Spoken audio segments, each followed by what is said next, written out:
Primero yo quería ser escritor y publiqué cuando tenía 17 años un libro de cuentos y una pequeña novela, bastante malas.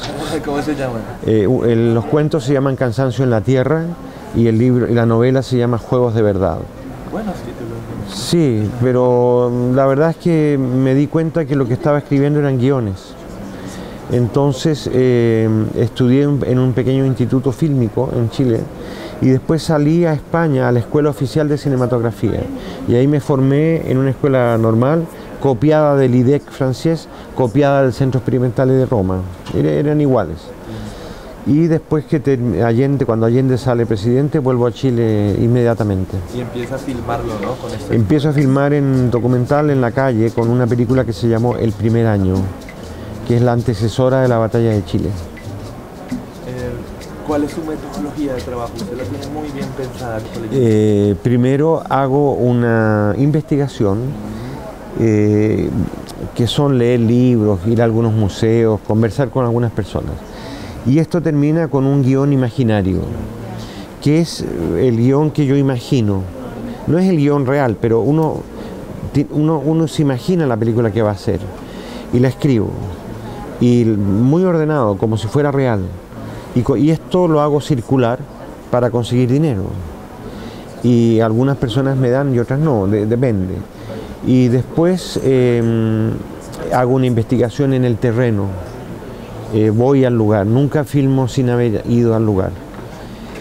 Si el lugar es muy lejos no puedo porque es muy caro. Pero en ese caso llego un poquito antes para hacer la investigación.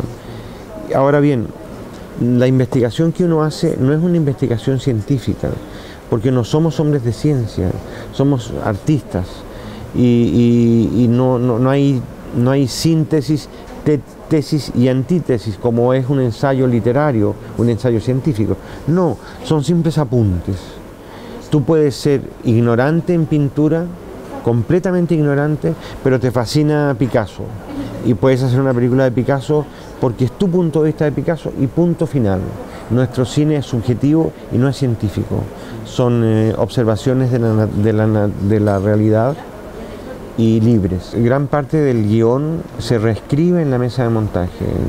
Todo lo que has hecho ya está concretado en imágenes. Te das cuenta que algunas cosas han salido bien, otras han salido bastante mal. A veces te has equivocado 100% en una secuencia, pero al mismo tiempo han aparecido otras cosas que no tenías previsto que eran buenas. Entonces eso compensa la parte negativa. Y a veces ocurre de que no tienes todo el material y tienes que solicitar al productor, si es que hay productor, 15 días más para completar algunas cosas, ¿no? Eso a veces ocurre, que te falta algo y es necesario volver o reconstruir alguna pequeña escena con un libro, con manos, con objetos, porque falta. En el portal de internet que es suyo, no sé si hay algunas películas que usted ha puesto ahí a disposición de las personas. No, fíjate, no, este año voy a inaugurar una página, pero falta, en septiembre, donde voy a poner todas mis películas, todas, a la venta. Esa va a ser una gran solución, pero como mi empresa se compone de 2 personas, que es mi mujer y yo, somos muy pocos, no damos abasto. Y por lo tanto nos demoramos mucho. Sí, me imagino que ha tenido que verse mucho con gente que le ha robado sus imágenes. Como no, uno de los peligros que hay es que, sobre todo en América Latina, porque en América Latina no hay ética en los canales de televisión, no hay un libro de estilo, entonces roban todo. No solamente a mí, a todo el mundo. Y eso es una actitud de una televisión salvaje que no respeta los derechos, y por eso es que hay muy pocos documentales mundiales que llegan a América Latina, porque los distribuidores desconfían. Es una manera de destruir un prestigio democrático, de respetar el derecho de autor.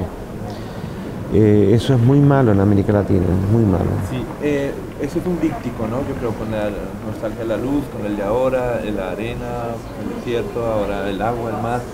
También vi que tal vez haga algo sobre los Andes. Sí. ¿Cómo sería ya esa, cómo encajaría eso? No lo sé, incluso te puedo decir que no sé si seré capaz de hacerla porque es caro. Los Andes es como el Himalaya, ¿no?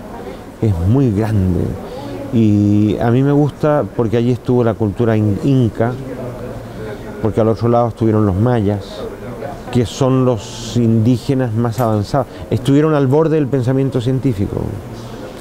Y al mismo tiempo la cordillera esconde muchos secretos, ¿no?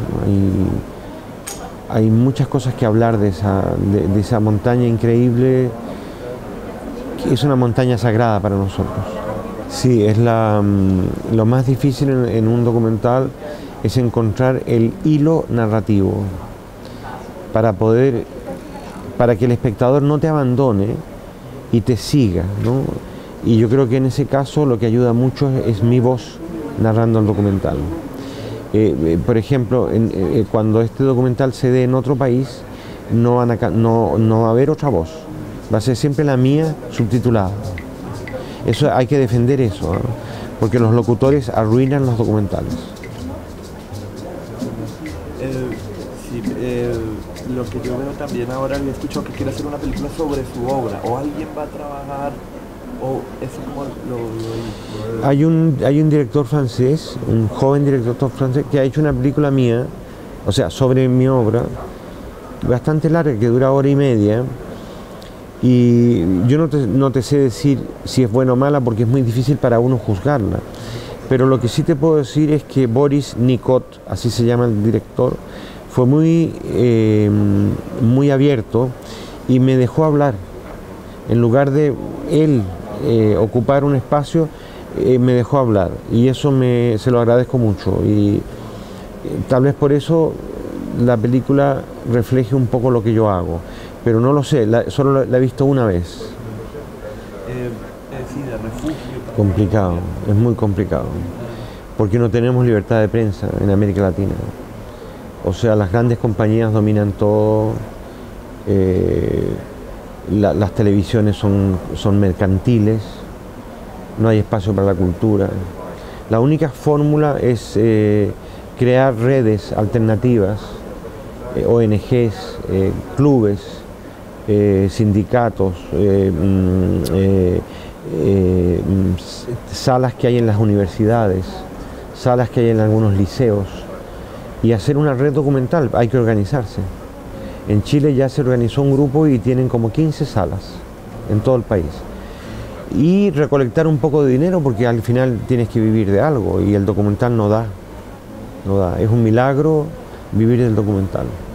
¿Colegas colombianos que conozca, los documentales allá, cineastas? Bueno, Colombia tiene una buena escuela documental. Hay que comenzar por el que hizo El Tigre de Papel. Luis Ospina. Ospina es no solamente un buen director, sino que es un profesor, un teórico y una personalidad en el campo documental. Por lo tanto, es una suerte para Colombia contar con personas como él, porque aglutinan en torno suyo un pequeño movimiento. Es importante. Es doña Marta Rodríguez. Marta, la pionera, por supuesto, con su marido que murió trágicamente. Me acuerdo muy bien de los Chircales. Y Colombia es un país muy documentalista, en el sentido de que la gente sabe hablar bien, se expresa bien, se proyecta bien. En Chile cuesta un mundo a que la gente hable, y que hable bien. En cambio en Colombia, a pesar de que hay guerra civil y que hay crisis y que hay muchos problemas y que hay narcotráfico, etc., en Colombia la gente tiene un don carismático único. Yo creo que el otro pueblo que se le aproxima es Perú, que a pesar de que vive una realidad trágica, la gente en Perú habla bien. Y el otro pueblo que siempre habló bien, o mejor dicho, desde la revolución, son los cubanos. Los cubanos en el peor de los momentos saben expresarse, decir lo que piensan, y son carismáticos. y por tanto Colombia está en ese costado estupendo. Para nosotros los chilenos es un problema, incluso habría que subtitular algunas películas. Sí. Un gran saludo para el canal Capital y el programa Espejo. Es un excelente nombre porque el documental es un espejo de la realidad. El documental es el álbum de fotografías de un país, es un espejo.